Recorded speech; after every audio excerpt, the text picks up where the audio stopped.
అందరికీ నమస్కారం. నేను మీ దార్ల రాజేంద్ర, సూలూరుపేట నియోజకవర్గం. 2019లో వాళ్ళ చిన్నాన్న వివేకానంద రెడ్డి గారి హత్యని వారే చేయించి దాన్ని నారా చంద్రబాబు నాయుడు గారు చేయించారు అని చెప్పి, అదేవిధంగా కోడికత్తి ఆయనే పొడిపించుకొని కోడికత్తి డ్రామాతో 2019లో వారి తల్లిని వారి చెల్లిని అడ్డం పెట్టుకొని ఈయన 2019లో అధికారంలో రావడం జరిగింది. ఈరోజు ఆయన పెడుతున్న సిద్ధం సభలకి, బస్సు యాత్రకి జనాలు ఎవరు రావడం లేదు.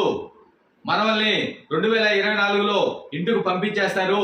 మనం ఏదో ఒక విధంగా కొత్త ఎత్తుగడ, కొత్త పన్నాగం పన్ని ఈ ఆంధ్ర రాష్ట్ర ప్రజలు ఎటు మన మోసాలకి, మన మాటలకి, మాయ మాటలకి మోసపోయే ఆంధ్ర ప్రజలు ఇలా మళ్ళీ కూడా మోసం చేద్దామని చెప్పేసి కొత్త హైడ్రామా.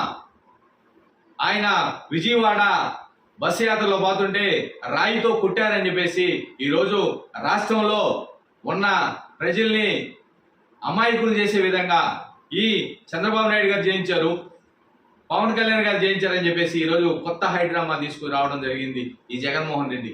జగన్మోహన్ రెడ్డి గారు, మీకు కొంచెమన్నా సిగ్గుందా నేను అడుగుతా ఉన్నా.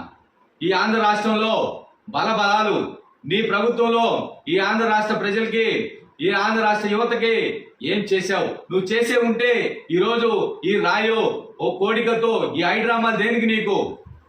నువ్వు మొగాడివైతే నువ్వు మామూలుగా ఎలక్షన్లోకి వచ్చి నువ్వు గెలవచ్చు. ఇది కరెక్ట్ కాదని చెప్పి మేము తెలియజేస్తా ఉన్నాం. నువ్వు ఒక రాష్ట్ర ముఖ్యమంత్రివే ఈరోజు హైడ్రామా వేస్తుంటే నిన్ను చూసి కనీసం ఒక 5% మంది ప్రజలు కావచ్చు, ఎవరైనా కావచ్చు, దాన్ని ఫాలో అయితే ఈ ఆంధ్ర రాష్ట్ర భవిష్యత్తు ఏంటి? కనీసం కూడా నీకు జ్ఞానంగా లేదు.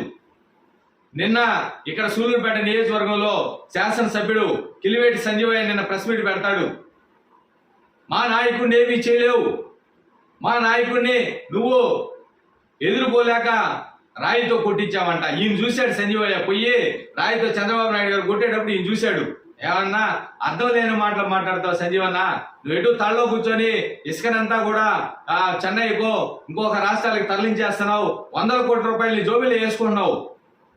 ఈ పని మీద నువ్వు మా నారా లోకేష్ గారిని అడుగుతావు. జాగ్రత్తగా ఉండు, దయచేసి గుర్తుపెట్టుకో. నువ్వు మా నారా లోకేష్ గారిని, మా నారా చంద్రబాబు నాయుడు గారిని నువ్వు తెలుగుదేశం పార్టీలో మమ్మల్ని మాట్లాడితే తస్మా జాగ్రత్త, వెంటనే మేము కూడా స్పందిస్తాం. మీ కోడికత్తి సీనుని 5 ఏళ్లు జైల్లో ఉండించినప్పుడు ఒక ఎస్సీ ఎమ్మెల్యేవి నువ్వు స్పందించలేదు ఏమి? డాక్టర్ సుధాకర్ చనిపోయినప్పుడు నువ్వు స్పందించలేదేమి? మీ ఎమ్మెల్సీ అనంతబాబు శ్రీనివాసుల్ని డోర్ డెలివరీ చేసి చంపి డోర్ డెలివరీ చేస్తే ఆ రోజు మాట్లాడలేకపోయారు. ఈరోజు ఆయన గెలిచేదానికి సింపతి ఓట్ల కోసం ఆయన రాయితో కొట్టించుకున్నాడు. దాన్ని ఈరోజు మీరు పెద్ద బోధతో పెట్టి చూపిస్తా ఉన్నారు. దయచేసి గుర్తుపెట్టుకో, నారా చంద్రబాబు నాయుడు గారు విజన్ గల వ్యక్తి, రేపటి భవిష్యత్తు కోసం ఈరోజు ఆలోచించి అడుగులేసే వ్యక్తి.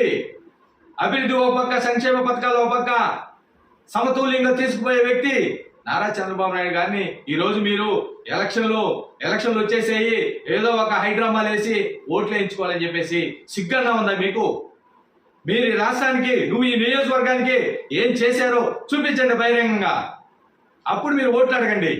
అంతేగాని హైడ్రామాలు వేసుకొని దానికి ప్రెస్ మీట్లు, మా జగన్మోహన్ రెడ్డి ఏం చేయలేరు, మా జగన్మోహన్ రెడ్డి సింగిల్ గా వస్తాడు, మా జగన్మోహన్ రెడ్డి రేపు 175 ఏంది మీరు 175 20 నుంచి 25 లోపు వైఎస్ఆర్సీపీ సీట్లు, ఎమ్మెల్యేలు పతనం అయిపోయారు. మీరు గుర్తుపెట్టుకోండి. 2024లో ఈ సూలూరుపేట నియోజకవర్గానికి ఉమ్మడి అభ్యర్థి నెలవల విజయశ్రీ గారిని అఖండ మెజార్టీతో గెలిపించుకొని నారా చంద్రబాబు నాయుడు గారిని ముఖ్యమంత్రిని చేసుకొని మా నెలవల విజయశ్రీ గారిని ఆయనకి గిఫ్ట్ గా ఇస్తామని చెప్పి సందర్భంగా తెలియజేస్తూ